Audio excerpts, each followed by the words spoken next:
We wear mouth guards to protect our teeth and eyewear to protect our eyes. Would wearing a helmet be the best option to protect our head? Today I'm going to discuss why some people believe that women's lacrosse players should wear helmets and why other people oppose the idea of women's lacrosse players wearing helmets because they think it will actually change the game. I have learned a great deal about the game of lacrosse through both playing and also coaching it. I have played lacrosse since middle school and also played 1 year of college lacrosse.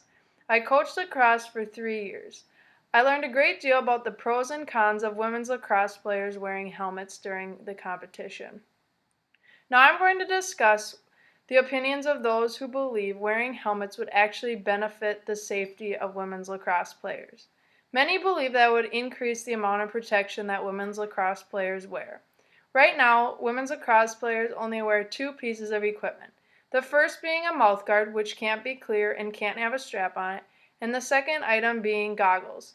These goggles are worn on our heads to help protect our eyes from getting hit with sticks and balls and other body parts.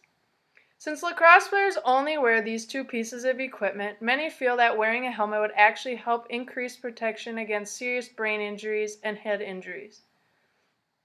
Helmets also could help reduce impact. Just having that little bit of extra padding on your head could help a lot during the game of lacrosse. Many feel that women's lacrosse players would actually become better players because they would actually feel safer out on the field. A lot of players go out there worried that they're going to get hit with a rubber ball or they're going to get hit in the head with a stick. And a lot of people feel that girls would become more confident out there if they actually had a helmet on their head. Helmets are also an inexpensive way to help ensure safety, and they could help with the lasting effects of concussions. They're easy to wear and fairly comfortable once you get used to wearing one. According to lacrosse injuries among high school boys and girls in the United States from the Journal of Sports Medicine, the two most common injuries in women's lacrosse are strains and sprains and head-to-face contact. Head-to-face contact can eventually lead to concussions. Head-to-face contact leads to 32% of all injuries in competition in women's lacrosse. One of the major topics in sports right now is the increased rate of concussion.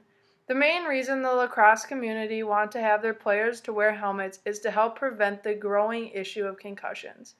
According to the article What is a Concussion by John Ohanian in the 2013 issue of Women's Lacrosse magazine, a concussion is a type of traumatic brain injury, or TBI. A TBI is caused by a blow or a jolt to the head, and basically the brain will actually shake inside of your skull, causing the brain function to be abnormal.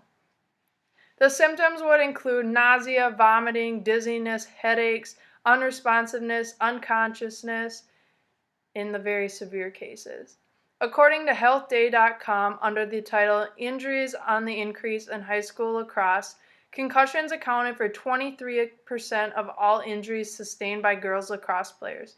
The most common cause of concussions in women's lacrosse is not due to body-to-body contact. It's actually due from getting hit with an equipment, such as a stick or a ball. However, in the boys' game, it actually is the body-to-body contact that has the highest rate of concussions. Being hit in the head with a ball or a stick accounted for 63% of all concussions in both men's and women's lacrosse. Men's and women's lacrosse is the fastest growing sport in the nation right now, and they think, okay, if we're already at 63% of concussions are caused by getting hit in the head with an equipment, that this number is just going to keep on growing with the amount of kids getting interested in lacrosse. Concussions are a huge problem in all sports right now. They can have the lasting effect on players. So finding a balance between having good play and having the right equipment can ensure the best safety of a lacrosse player. According to Helmets and Women's Lacrosse Are a Bad Mix by John Tesh, women's lacrosse is the third highest rate of concussions behind soccer and basketball. Soccer and basketball have been around many more years and have been throughout the entire country for many, many, many years. Women's lacrosse isn't even in every state yet in the United States, and we're already the third highest in concussion rates. And so a lot of lacrosse people are saying this is enough. We need to start wearing helmets. We need to protect our players better, and they think the helmet would be the best option. So now that I have told you about the opinions of those who believe wearing a helmet in women's lacrosse would benefit the players, I'm going to tell you about the people who oppose the idea of women's lacrosse players wearing helmets. Many believe that it actually will change the game of women's lacrosse. According to Gladiator.com, the article titled Girls Lacrosse at a Crossroad, Are Helmets an Answer or a Problem? They say helmets might make the game actually more violent. So the game of women's and men's lacrosse are very different. Boys lacrosse is all about being a powerhouse, hitting people, checking people, being very aggressive and brutal. Women's lacrosse is all about having good stick handling skills, being athletic, being a team player, and just having the right skills to become a very good lacrosse player. And so a lot of people feel if we implement helmets, which boys already wear helmets and a lot more padding than girls do, that the game is actually going to become more like the boys' game, and a lot of people don't want that. A lot of people like the difference in boys and girls lacrosse due to the gender.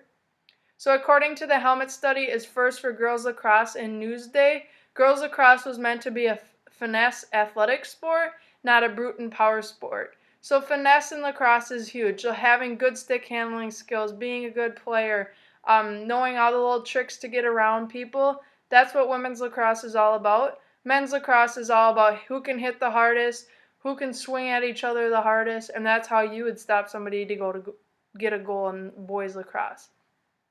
So with girls lacrosse becoming more violent due to wearing helmets, a lot of people also think that the rate of concussions might actually increase. A lot of helmets could be used as a weapon and could also increase the amount of injuries. With helmets being required, a lot of people think that girls actually aren't going to learn the right rules of the game. They're going to think, okay, this girl has a helmet on, let me just swing my stick through there. So right now, a rule in women's lacrosse, you have to imagine there's a sphere around your head, and no stick or ball or body part can go through there, and that's just to help ensure safety of women's lacrosse since we are only wearing the goggles as of right now.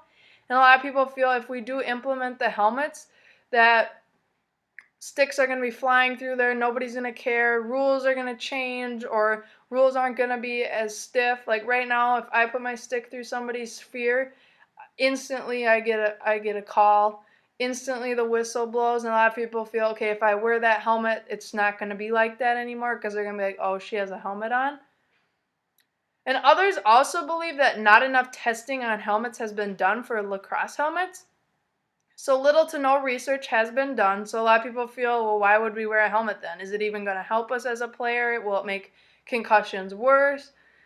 Basically, one option for a helmet is a hard helmet, which is what the boys already wear. It's a football helmet style helmet. The front is more triangular and it does have a full cage on the front. But however, that helmet was made for body-to-body contact because that's their leading risk of concussion is from body-to-body contact. In women's lacrosse, remember, it's because stick or equipment hit you in the head. That's why the concussion rate is so high. So a lot of people feel like maybe that helmet won't even benefit us as women's lacrosse players because we have a total different idea of where concussions come from. Another option would be a soft helmet. Basically, it's like wearing a pad around your head, and then there's like a spot for your ponytail, and it goes just right above the ears here. And little to no research has been done on those, so not many people even know if that'll even benefit us, but a lot of people feel like maybe that little pad will be enough for the stick, just a little extra cushion. However, they are doing studies now. More and more studies are being done. U.S. Lacrosse is actually doing more research to try and figure out, is a helmet the best option? Is it not? Florida is actually the only state that mandates girls to wear, both in youth and high school lacrosse, to wear a soft helmet. And as of next year, they will start that ruling. Their idea behind it was it can't hurt, so why wouldn't we wear it? And so a lot of people... And that kind of got this whole topic of the pros and cons of a helmet in women's lacrosse fueling. So in conclusion, I hope everyone learned a little bit more about the different views on if women's lacrosse players should wear helmets or not. So whether you are a lacrosse player or not, knowing the importance of protection for your specific sport or activity is the most important.